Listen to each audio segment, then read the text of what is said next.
Motor,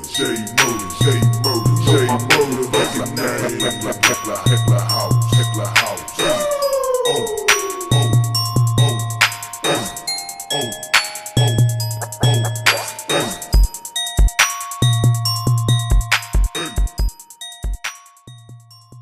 What's up, YouTube? This is your boy Thomas back again with another rendition of Truth Be Told. Wasn't really a whole lot going on in the main news. Everyone just found out here just lately that Biden is forcing federal employees to take the vaccine, which is unconstitutional. But that's the way it's going. They're trying to take away everyone's rights. They're not protecting anybody by doing that. It's already been a lot of misinformation from their side about the CV. A lot of it's already been debunked and proven wrong. But whatever. As long as the far left keep controlling the government, it's going to get 10 times worse.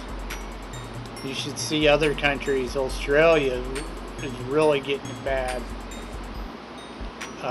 They've pretty much locked them down and taken away their rights. But they're going to have a hard time doing that here, just because we're about the only country left that allows their citizens to have firearms. And that's the whole thing. That's the whole reason that they've been doing all these mass shooting blah blah blah on the news and crap, is try to get us to give up our gun rights, our Second Amendment. And I guarantee you that's not ever going to happen. It's going to come down eventually to a civil war, like I've said before. We'll see what happens, but that's my guess, is that we're fixing to head into a civil war, because the nonsense from the far left needs to stop, and they need to be put back into their place. Okay, moving on. This week I just watched a newer movie. It was released about a month ago. I just was able to get the chance to watch it, and it's called Free Guy. And of course it stars Ryan Reynolds. The story is, he is in a video game. He is basically what they call NPC, a non-playable character. However, the programmers that wrote the game, this guy and this girl, young guy and young girl, they wrote the game.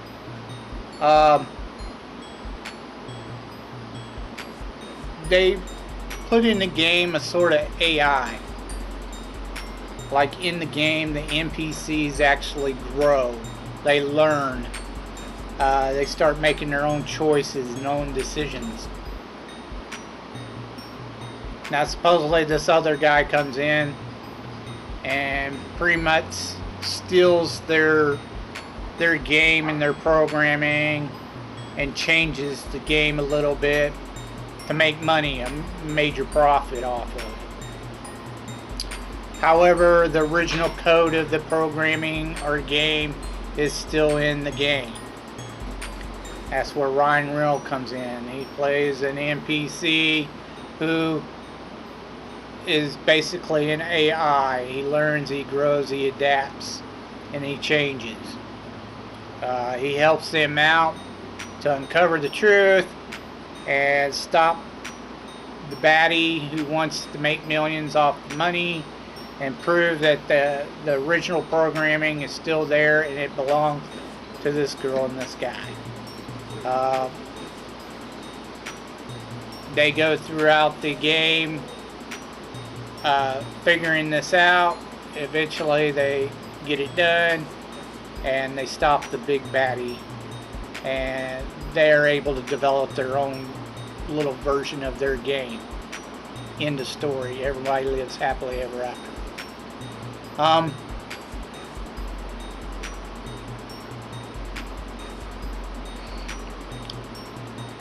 It was okay. They did the game more like a GTA game than what's out there now. It wasn't like the more popular games where it's just a bunch of first-person shooter games where they go around just killing each other over and over, like Call of Duty and crap like that.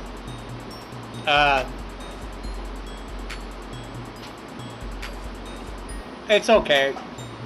Wasn't a bad movie. I liked it. It was pretty good for what it was.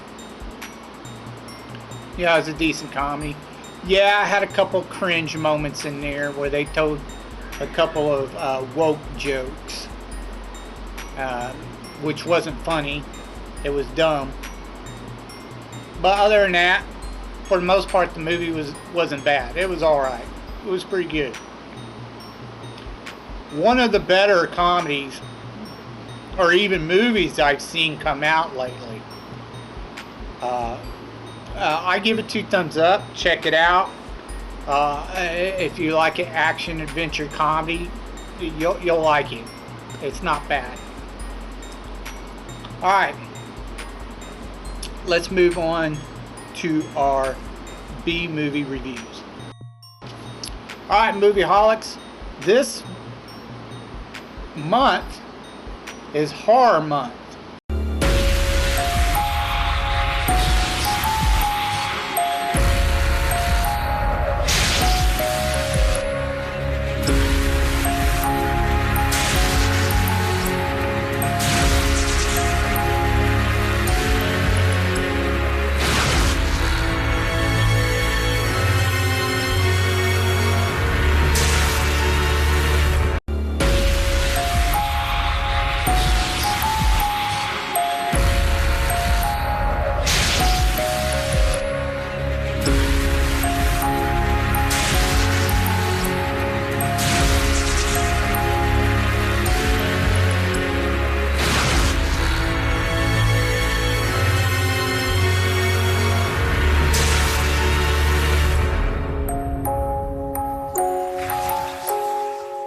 This is pretty much the month of October coming up, and all month long I will be reviewing horror flicks for the next few weeks. The first couple of horror flicks I got for you,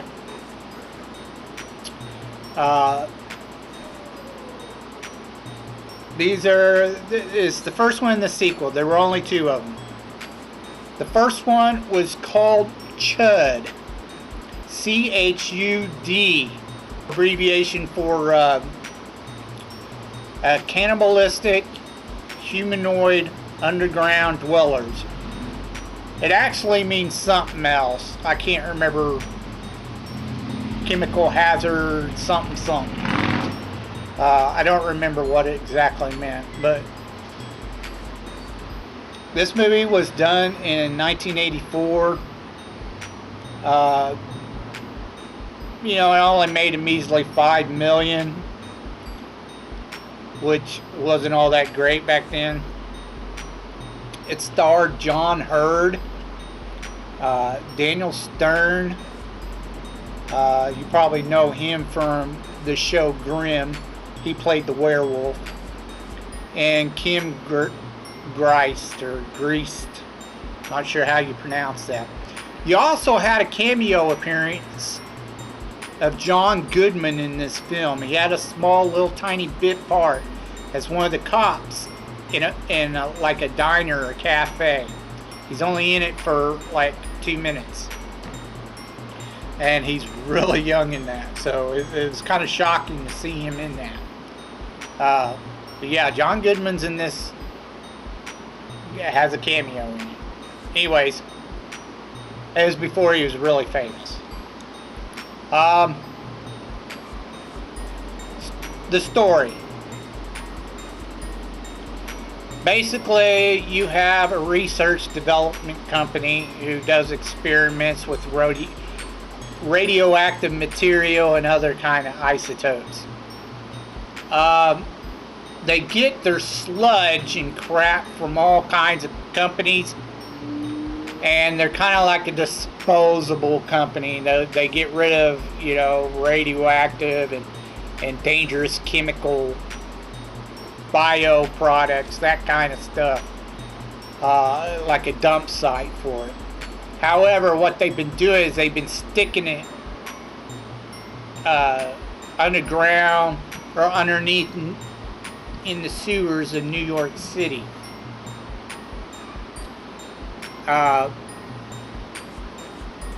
John Hurd is a photographer who's been photographing or taking photographs of a lot of the underground people, homeless that live in the sewers. He finds out about it. A couple other guys find out about it. A captain. He's got missing persons that keeps missing in that particular neighborhood where it's all happening underground. And his wife also ends up missing. So he's trying to find out what's going on, where all the missing people are going. And then you have Daniel Stern's character, which they call him the Reverend because he cooks for the homeless. He wants to know what's going on as well. And he ends up finding a bunch of stuff from the chemical dump company or whatever. He finds out that they've been down there for a long time.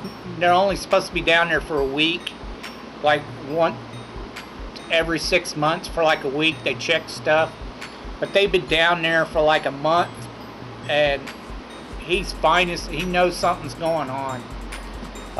They eventually figure out, after they talk to the commissioner and a couple other guys, plus the guy who's running the chemical place or whatever, they find out that there is, they're calling them monsters at first, but it's basically a radioactive mutated human is what it is. And it's cannibalistic. It's eating people. Well, come to find out, there's a whole bunch of these people. Apparently, if you get bitten, you become one of them. So they're kind of like zombies almost. You get bit by a mutant, you become a mutant. Same thing as a werewolf. You get bit by a werewolf, you become a werewolf. You get bit by a vampire, you become a vampire. Same ordeal. But you become this monster with screwed up face, teeth, and glowing yellow eyes. And you become a cannibal. Anyways, they decide they're going to gas all the underground tunnels to kill them off, because they found one dead by gas exposure. So they know the gas will kill them. Two of them get trapped underground, and the captain, he goes to save the photographer and the kitchen cook guy, Daniel Stern, because they're trapped underground. The main guy for the chemical company or whatever, he tries killing him, but they end up stopping him and they get out of the underground. And then someone lights a fuse or match or something. Oh no, that's it. They shoot the damn truck or whatever, and it blows up over the manhole cover or whatever, and of course blows up all the underground tunnels in the sewer. Apparently there weren't any homeless still in there, and they got them out, and supposedly they killed off all the Chuds. And that's the end of the movie. It was okay. Of course, it's cheesy, B-rated, you know, 80s campy, fun. Not really fun. They tried to make it serious, but it wasn't. It was kind of silly. But still, it was okay. The acting wasn't all that great. It was mediocre. I give it a 3 for the acting. Would I recommend this movie? Not unless you're really a hardcore, cheesy, campy, B-rated 80s horror flick fan. You know, I give it a thumbs up, thumbs down. Wasn't horrible. Wasn't that great either. It was just, okay. Moving on. The next one is the sequel. Now, the sequel, pretty much most of the story just happens to do with the name. It really isn't really too much of a continuation of the first film. They kind of went off rails with this one. It's called Chud 2, Bud the Chud.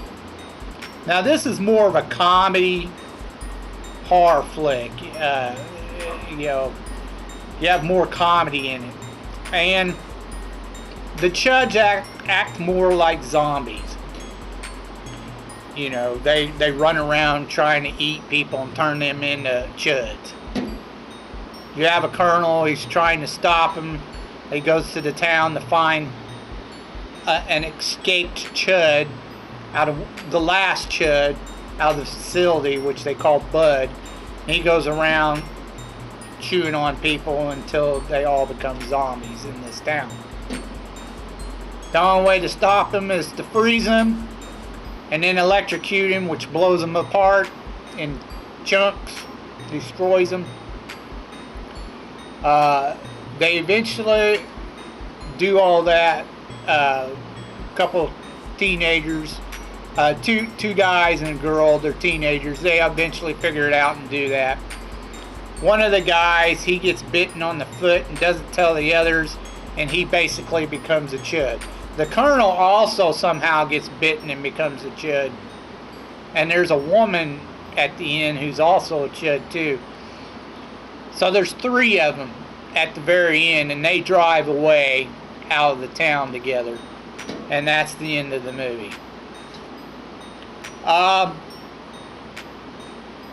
This movie, it was done in 1989. There was no box office numbers for it. It went straight to video. It starred Brian Robbins, Robert Vaughn, and Tricia Fisher. You also have a cameo appearance of Robert Englund in this movie. You'll see him pass by him about halfway through the movie, and he's holding hands with a trick-or-treater, you know, walking down the street going trick-or-treating with him. That's all you see of him. The movie was okay. It was alright. Again, you really have to be into B-rated, cheesy, campy 80s flicks, horror flicks. Again, it was just a silly movie, but it was okay. You know, it wasn't boring, but it wasn't like really great, but it wasn't really good either. Again, thumbs up and thumbs down. Check it out if you want, if you're in the 80s cheesy, campy horror flicks. Anyways, that's all I have for you this week. I'll have another couple of horror flicks for you next week. Doing horror flicks all month long. This month of October. If you have any thoughts of what I said earlier in the video, please leave your thoughts down in the comment section down below. If you can think of any underrated B movies or cult classics you think I might not have ever heard of, go ahead and leave your suggestions down in the comments down below, and I'll get to reviewing them as soon as I can. Until next time, I told you to be told the truth. and you just been told